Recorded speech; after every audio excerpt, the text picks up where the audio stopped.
Good morning, everyone. Welcome into Above My Pay Grade. My name is Eric. I had quite a few of you submit questions from yesterday. Might start doing these AMAs more often. You guys had a lot of good questions. I want to roll through them. So thanks for submitting them. If you could hit like, subscribe, share this out. It's helpful to you. And let's get started. All right, so first question from Rebecca Pluta. Hopefully I'm good with the name as far as pronunciation.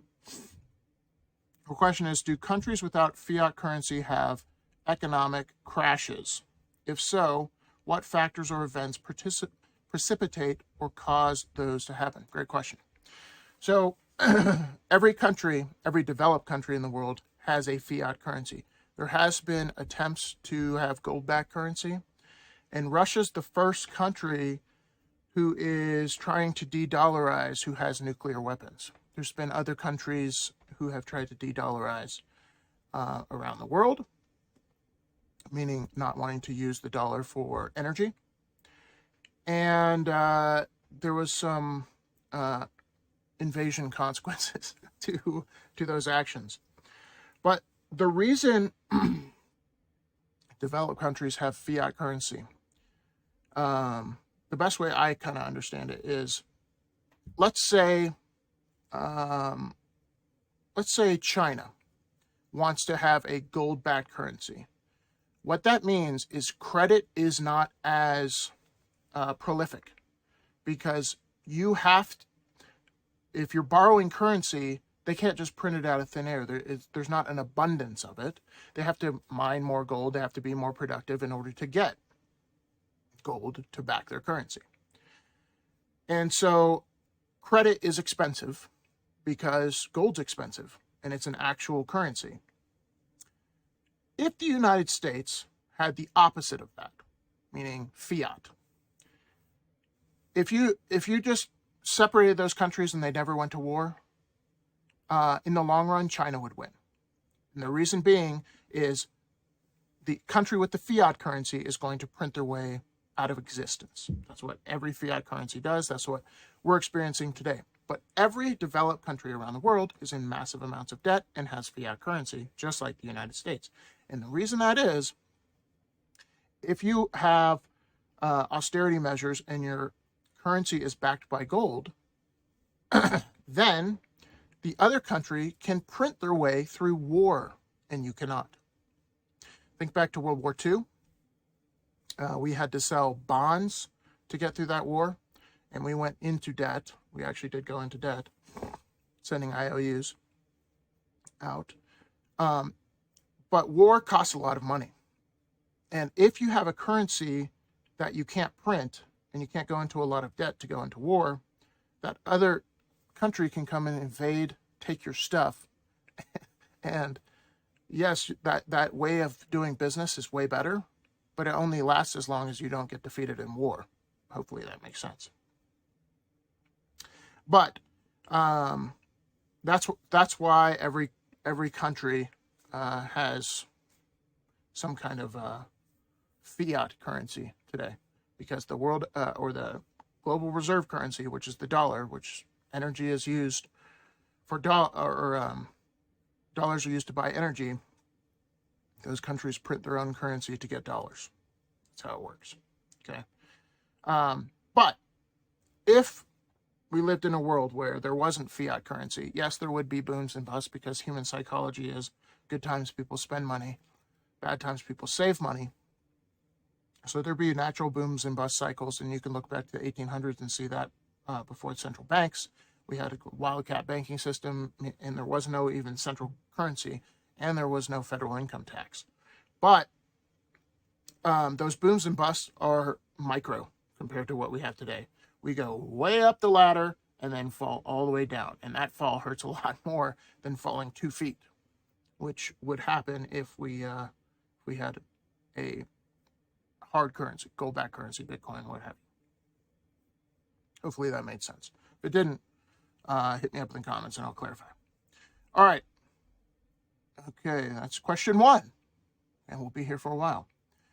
Next question from Yeti at Large. Thank you for your hard work putting in. I was one of your early subscribers. My question is, why, if all of our current crop of economic leaders were baptized in Keynesian economics and the general theory of employment, interest, money in their Bible, why do we have their Bible? Do we have underemployment, unemployment, and shrinking sustainable wages, if not on purpose? They know the equilibrium theory by heart and seem to just swerve at the inflection point to maximize hardship. And I agree. You dry up the money and the politics fixes itself. Okay. I think I understand this question. So part of Keynesian economics is government spending helps the economy. So if there is a if there is a downturn in the economy, then you lower interest rates and you increase government spending. One thing Keynesians often forget is that government spending from Keynes himself is supposed to come from excess. It's not supposed to come from debt. Meaning, in good times, you keep your spending the same and you save. And so in bad times, you can spend the savings. That's what we all do in our personal life. That never works with the government because it's too much of a political power tool when somebody's in power to use to buy votes. It just never works in reality.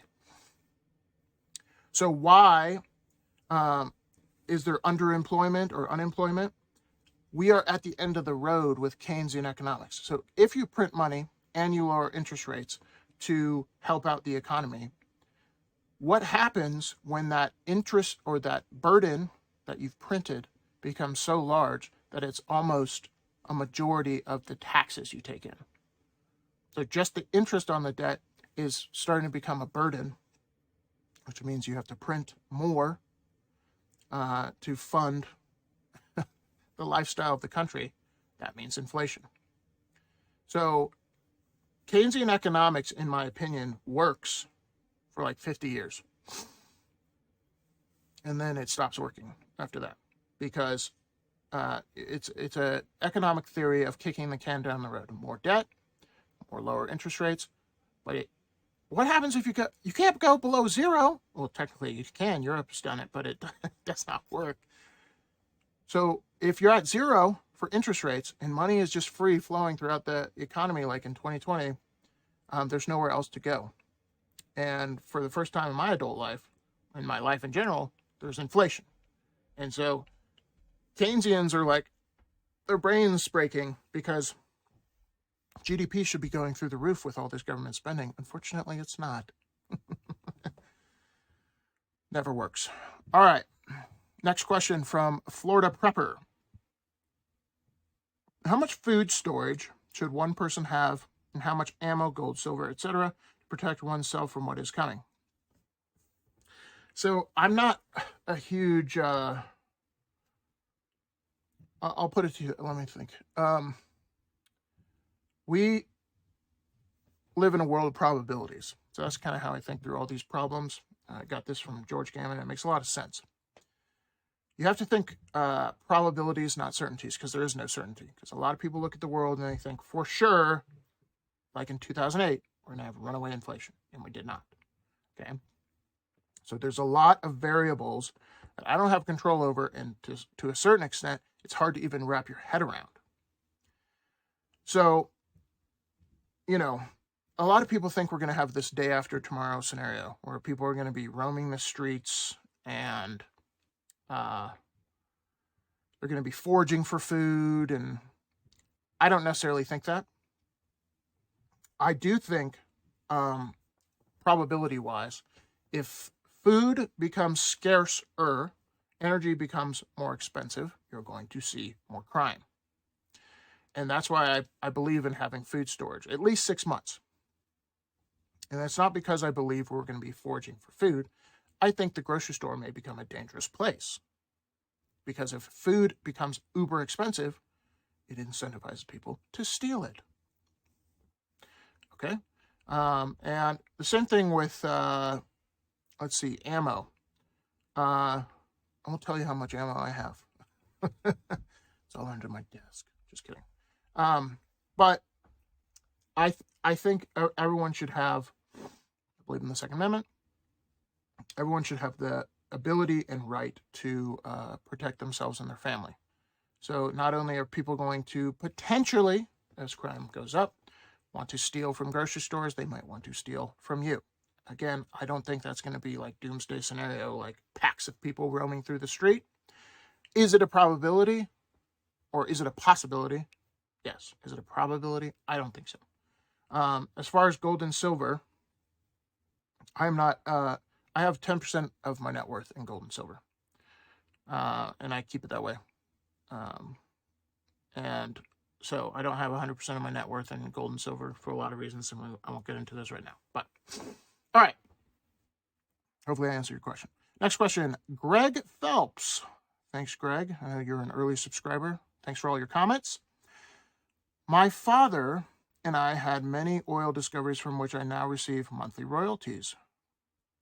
If dollar loses and the BRICS nations buy our oil using a different currency or with a CBDC, how will that disparity between currencies affect the USD income? So I'll preface this by saying, to a certain extent, what we trade, what currency we use to trade goods and services for, doesn't matter as much because you can just exchange it for whatever you want, right? So if you and I trade dollars and you don't want the dollars, you can just go buy gold as soon as I buy the item from you, and you now have the dollars. Kind of like a lot of people do with gold and silver today. So what matters more is what people save in, what holds the value, not what they're trading in, because that can change. But what holds value, dollars do not. But we have been in the catbird seat because we can print oil, because oil is priced in dollars.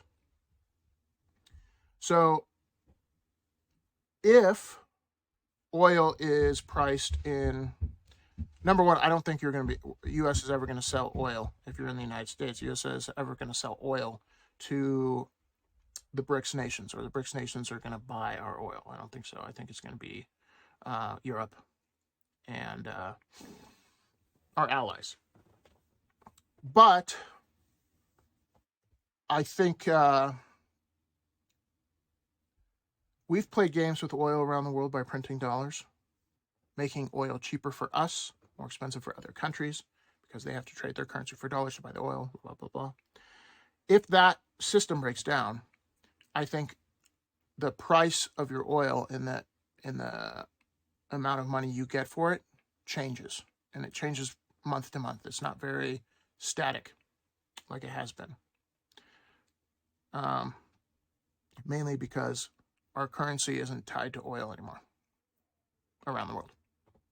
Hopefully that made sense. All right, one of my favorite subscribers, Princess Consuela Banana Hammock. What is the armed forces role going to be in the upcoming civil unrest? Again, back to probabilities. I think there will be civil unrest. I think you're going to see pockets like in 2020 where it gets real bad in populated areas. And I think the National Guard, here's when alarm bells should go off. Martial law, a lot of people don't know this, the National Guard and the active duty fall under two different commands. So if the National Guard comes out to help, they are from the state. They can be activated by federal forces. But if active duty military comes out to control crowds, etc., that's martial law. That gets into some real scary, it has to be real bad then. But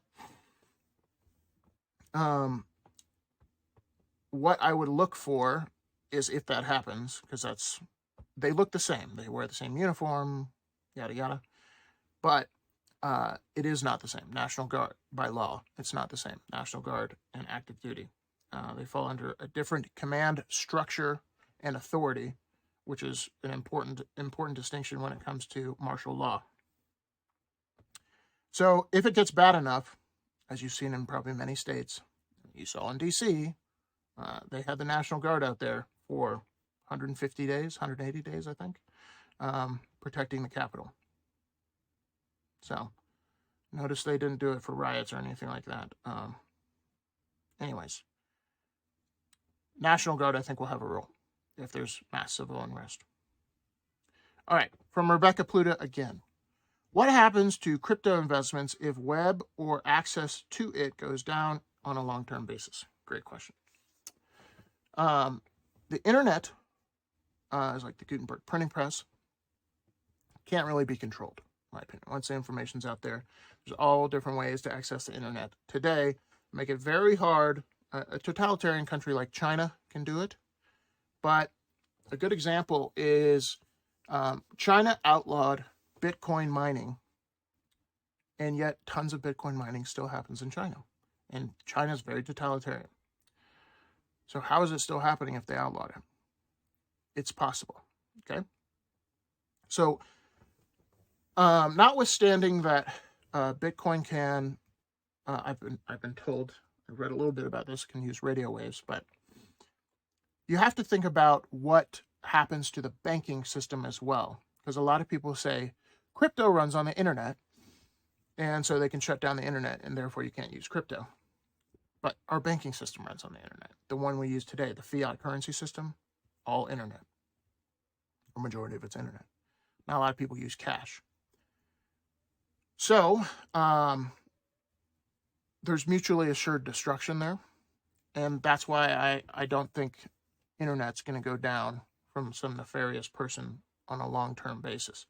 You're going to have a lot more problems if the internet's out and power outages are around the country. You're going to have a lot more concerns than what you're purchasing things with, because not a ton of people have cash.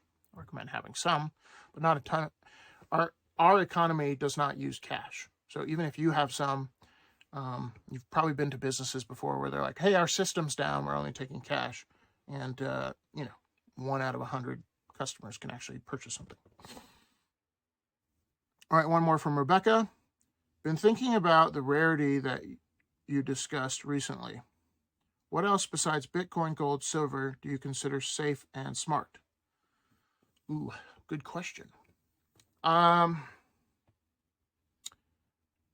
would say real estate.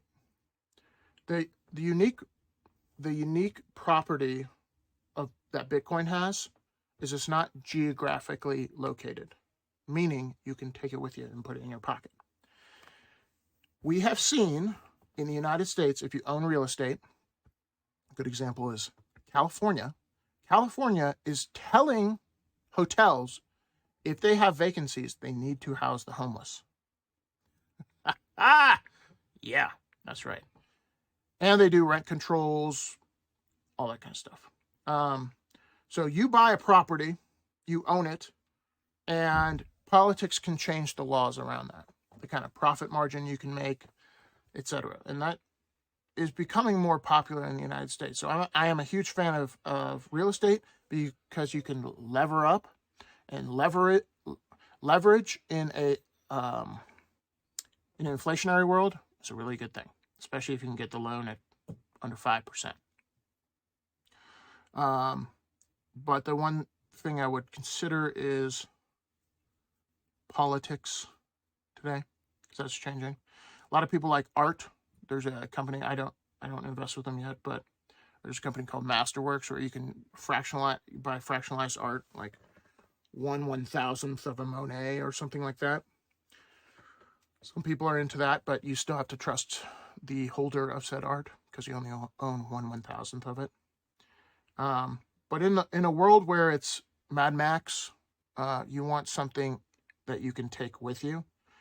A lot of people are scared of government overreach. And if you're scared of government overreach, you have to own the thing, meaning you have the gold, you have the silver, and you have the Bitcoin.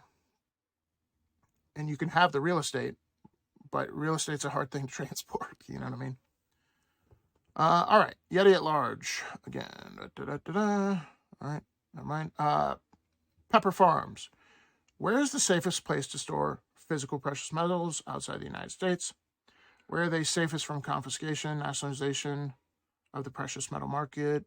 What are the risks of keeping precious metals in a financial institution?